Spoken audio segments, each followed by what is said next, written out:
Hello दोस्तों, स्वागत है आप सभी का हमारे YouTube चैनल सॉफ्ट CIC पर। आज की इस वीडियो में मैं आपको माइक्रोसॉफ्ट एक्सेल की व्यू टैब के बारे में बताने जा रही हूँ। तो आपने पिछली वीडियो में रिव्यू के बारे में देखा था। रिव्यू का मतलब होता है जो भी डेटा हमने बनाया हुआ है उसकी चेकिंग वगैरह करना, और भी कुछ अपडेट हो तो कर सकते हैं। लेकिन व्यू का मतलब है उस बने हुए डेटा को सिर्फ और सिर्फ सेट करना कि हमें कैसा और क्या क्या प्रिंट चाहिए। तो देखिए, इसके लिए हमें एक पुरानी फाइल की आवश्यकता है, तो इसीलिए हम अपनी कोई भी पुरानी फाइल को ऑन कर लेते हैं। तो यहाँ पर आपने देखा ये कुछ रिकॉर्ड्स फाइलें हैं जो हमने अभी अटैचमेंट करा के ऑन की हुई है। अब यहाँ पर आपको कुछ अदर डिटेल्स उनके बारे में, जैसे हमने ये सब डेटा भरा हुआ है अपने हैंड से, तो अब कब भरा, कैसे भरा, किस दिन आपने किस पर ये काम किया हुआ था, वो सारी चीज़ें आपको यहाँ पर देखने को मिलेंगी। अब हमें उसी हिसाब से काम भी करना है। पहली चीज़ तो यही आती है आपकी, ये आपका आता है व्यू में नॉर्मल, तो वो तो पेज हमें नॉर्मल दिख ही रहा है जैसा होना चाहिए।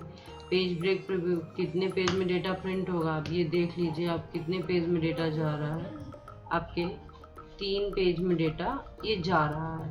अब ये डेटा तो 3 पेज में जा रहा है। अगर आपकी इच्छा है ये 3 पेज में नहीं 2 ही पेज में मेरा सेट हो जाए, 1 2 3 1 2 में, तो हम क्या करेंगे यहाँ से, फिर इसको अभी तो नॉर्मल ही करिए।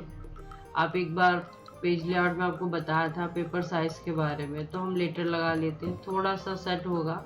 और ओरिएंटेशन को पोर्ट लैंडस्केप लगा दीजिए। अभी हम व्यू पे आके पेज ब्रेक देखेंगे, तो देखिए महज बहुत ही कम पेज प्रिंट हो रहे हैं ना, 1 पेज 2 8 पेज जाएंगे। डेटा ही काफ़ी बड़ा है ये हमारा, समथिंग यहाँ पर 232 लाइनों का डेटा दिया गया है।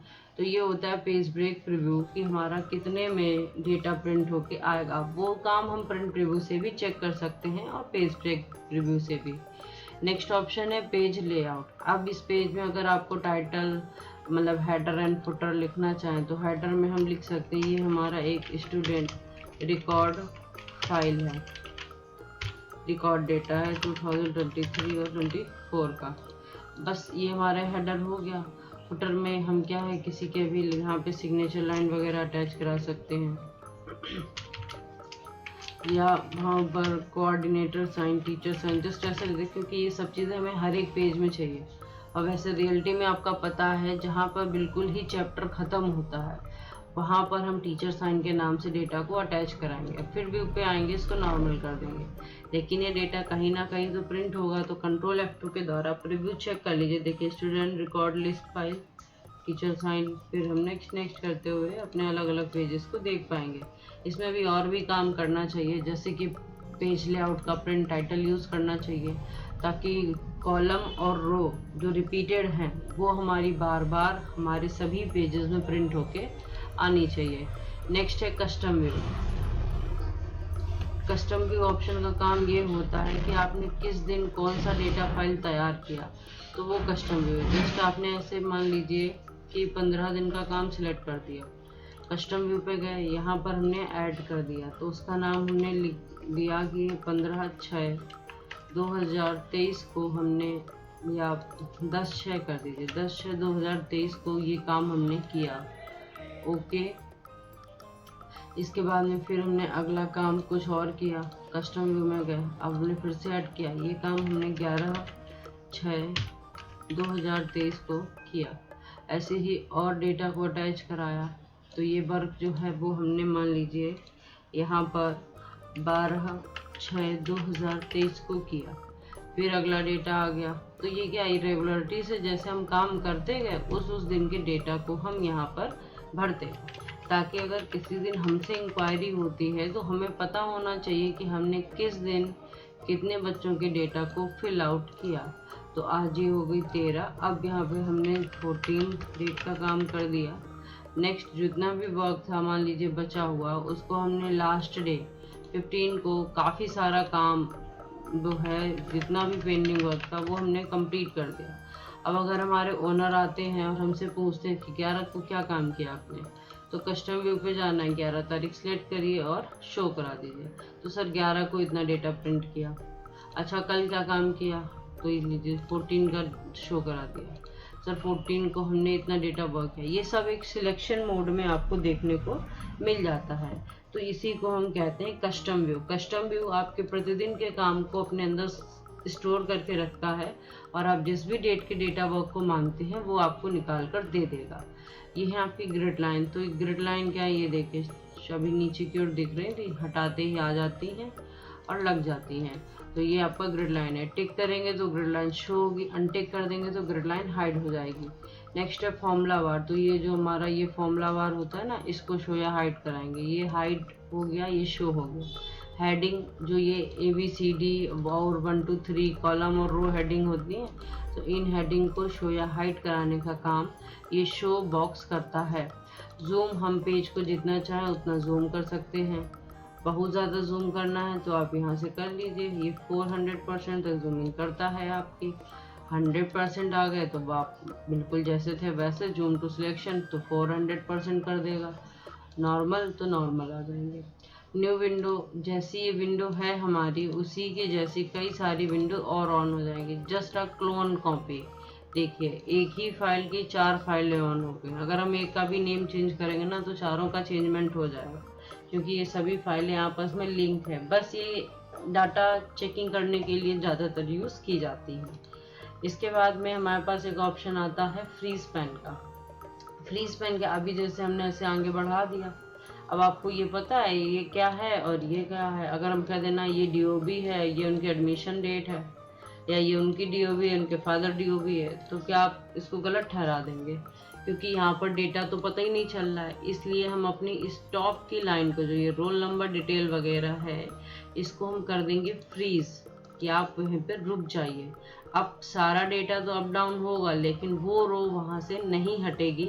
इसी को कहा जाता है आपका फ्रीज पैन। ऐसे ही सिर्फ रो ही नहीं, आप एक एक कॉलम भी फ्रीज करा सकते हो। देखिए फ्रीज पैन से तो कोई भी रो एंड कॉलम फ्रीज हो जाएगी। फ्रीज टॉप रो तो सिर्फ ऊपर वाली रो फ्रीज होगी, और फ्रीज फर्स्ट कॉलम आपने यहाँ से कह दिया ये कॉलम भी फ्रीज हो जाए, तो यहाँ से आप क्लिक कर दीजिए फ्रीज फर्स्ट कॉलम। अब ये भी कॉलम जो है फ्रीज हो गया। देखिए ऐसे आप बढ़ाते जाइए, वो कॉलम जो है नहीं हिलने वाला। तो ये होता है फ्रीज कॉलम। अप होगा लेकिन बस ये डाउन साइड ऐसे नहीं जाएगा। और आपने ऐसे ही कह दिया फ्रीज टॉप रो, तो अब ये टॉप रो फ्रीज हो जाएगी। अब यहाँ पर एक ही वर्क हो पाएगा, या तो आप अपना कह दीजिए कि हम सिर्फ रो फ्रीज करेंगे या कॉलम फ्रीज करेंगे, या फिर नॉर्मली डेटा फ्रीज करेंगे। अरेंज आल के द्वारा ये सभी फाइलें जो हैं वो एक एक करके ऑन हो जाएंगी। इसमें से हमें जिसको रखना है रख सकते हैं, अदरवाइज हटा सकते हैं। नेक्स्ट है स्प्लिट। स्प्लिट का काम होता है विंडो को कहीं से भी डिवाइड कर देना। देखिए 4 पार्ट होगा ना, 1 2 3 4 स्प्लिट है। ये डेटा को स्प्लिट करा देती है, स्प्लिट हटा देते हैं। हाइड, अब हमारे पास मान लीजिए कई सारी शीट्स हैं जो ऑन है, XYZ कोई भी फाइल जो है वो अभी मेरे पास करंट टाइम आपकी ऑन है, जो आपको ऐसे दिख रहा है। अब यहाँ पर हमने कह दिया कि ये जो है ना आपकी स्टूडेंट रिकॉर्ड लिस्ट, ये हाइड हो जाए। हम कितनी बार अब स्टूडेंट रिकॉर्ड लिस्ट ऑन कर लेंगे लेकिन हमको वो फाइल यहाँ पर प्रेजेंट टाइम शो नहीं हो रही है, तो उसी चीज़ को हम यहाँ पे कह सकते हैं हाइड के द्वारा। अब हाइड तो यहाँ से हो गया, अनहाइड के लिए ये ऑप्शन दिया गया। अनहाइड पे आइए, स्टूडेंट रिकॉर्ड लिस्ट मिलेगा, ओके कर दीजिए।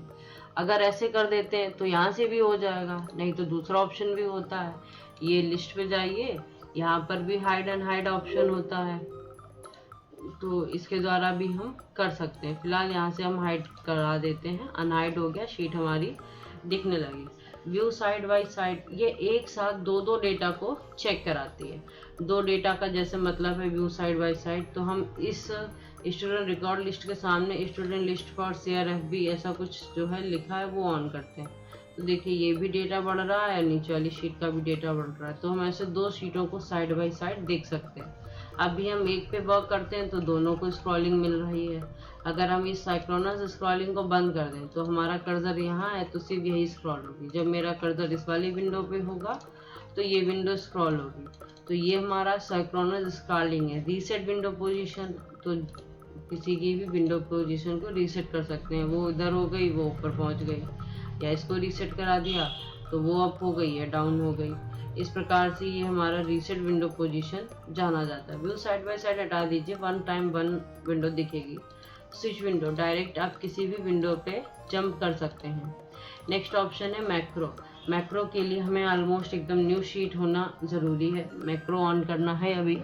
तो मैक्रो के लिए आप एक चीज़ डिसाइड कर लीजिए कि आप इस पर क्या बनाना चाहते हैं मैक्रो में। तो हम पहले जो है कह देते हैं कि एक लिस्ट बना लेंगे जिसमें बच्चों की डिटेल्स वगैरह भरनी चाहेंगे। मैक्रो पे जाते हैं, आपने कह दिया रिकॉर्ड मैक्रो। मैक्रो का नाम जो है वो हम दे देते हैं मैक्रो 1 ही बना रहने दीजिए। शॉर्टकट की हमने यहाँ पे कंट्रोल क्यों दे दिया। अब स्टोर मैक्रो दिस वर्कबुक या न्यू वर्कबुक, तो मैक्रो अभी इसी वर्कबुक पे स्टोर करते हैं और हम ओके करते हैं। मैक्रो की रिकॉर्डिंग स्टार्ट हो गई है। अब हम सबसे पहले तो यहाँ पर जैसे कुछ स्टाइल बना देते हैं। ये हमारा मर्ज करा दिया, ये डिटेल हो गई जिसमें कि हम यहाँ पर स्टूडेंट रिकॉर्ड लिस्ट ये फाइल हम बनाएंगे। अब इस फाइल को थोड़ा सा लुक अच्छा दे देते हैं। यहाँ पर हमें उनका सीरियल नंबर, नेम, उनका जो है क्लास के बारे में होना चाहिए, उनका रोल नंबर होना चाहिए, फादर नेम, मदर नेम, उनका मोबाइल नंबर, आधार नंबर, इतना डिटेल हमें चाहिए। लेकिन अभी इतने से काम नहीं हुआ है और भी हमें ज़्यादा डिटेल्स की रिक्वायरमेंट अभी है। तो थोड़ा सा ज़रा 1 2 3 और लिख लेते हैं। ये हो गया हमारा 1 2 3, ये भी डेटा हो गया। और जो है इसमें पूरे में हम अपना ये लगा देते हैं बॉर्डर, तो हमने बॉर्डर भी लगा दिया। अब इस प्रकार से हमारा जो रिटन डेटा था वो लिख कर कंप्लीट हो गया। अब इस लिखे हुए डेटा में हम मैक्रोज ऑप्शन जो है वो सेट कर देते हैं। मैक्रो हमारा बन गया। अब हम इस मैक्रो पे जाएंगे और स्टॉप रिकॉर्डिंग, मैक्रो बन गया। अब आप नई शीट पे आइए, कंट्रोल क्यू दिया था, कंट्रोल क्यू प्रेस करिए, देखिए डेटा लिख गया। अब बहुतों का कहना ये होता है कि जिस शीट पे काम किया उस पे तो लिख जाता है पर अगली शीट पे तो मेरे डेटा को जाने नहीं देता। जस्ट कंट्रोल एन करते हैं, कंट्रोल क्यू किया, डेटा आ गया क्योंकि अभी डेटा एक्सेस है। अब पहले तो आप ये सोचिए कि जिस फाइल में आपने इस डेटा को बनाया है हमें वो फाइल भी तो सेव करनी चाहिए। लेकिन इस फाइल को लोग सेव पे जाते हैं, फाइल में सेव कर देते हैं। हमें फाइल में नहीं सेव करना है, हम इसको सेव कर देंगे एज अ टेम्पलेट मोड पे। आप यहाँ पे आइए, इसमें देखिए लिखता है एक्सेल मैक्रो इनेबल्ड वर्कबुक। इस टेम्पलेट मोड में हमें इसको सेव करना है। सेव हो गई फाइल। अब आप इस फाइल को क्लोज कर दीजिए। मैक्रो ऑप्शन इनेबल्ड कराने के लिए हमें वो अपनी मैक्रो वाली फाइल को ऑन करना होगा। तो पहले मैक्रो फाइल को ऑन करते हैं, इनेबल्ड कंटेंट करेंगे, उसके बाद ही किसी नई वर्कशीट पे हमारा मैक्रो ऑप्शन वर्क करेगा।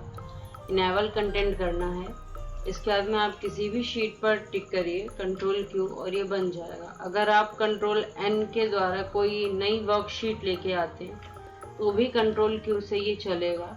एंड अगर आपने फिर से एक्सेल की एक न्यू फाइल ऑन की हुई है तो एक्सेल जो एकदम नया वर्कबुक ऑन होगा उस पर भी एक कंट्रोल क्यू करने पर चल सकता है। तो मैक्रो चलाने से पहले हमें जिस फाइल में मैक्रो बनाया है उसमें उसके कंटेंट को इनेबल करना पड़ेगा, जो कि फाइल को रीओपन करके ही किया जा सकता है। इस प्रकार से आपकी कंप्लीटली व्यू टैब जो है वो समाप्त होती है। Thank you for watching the video.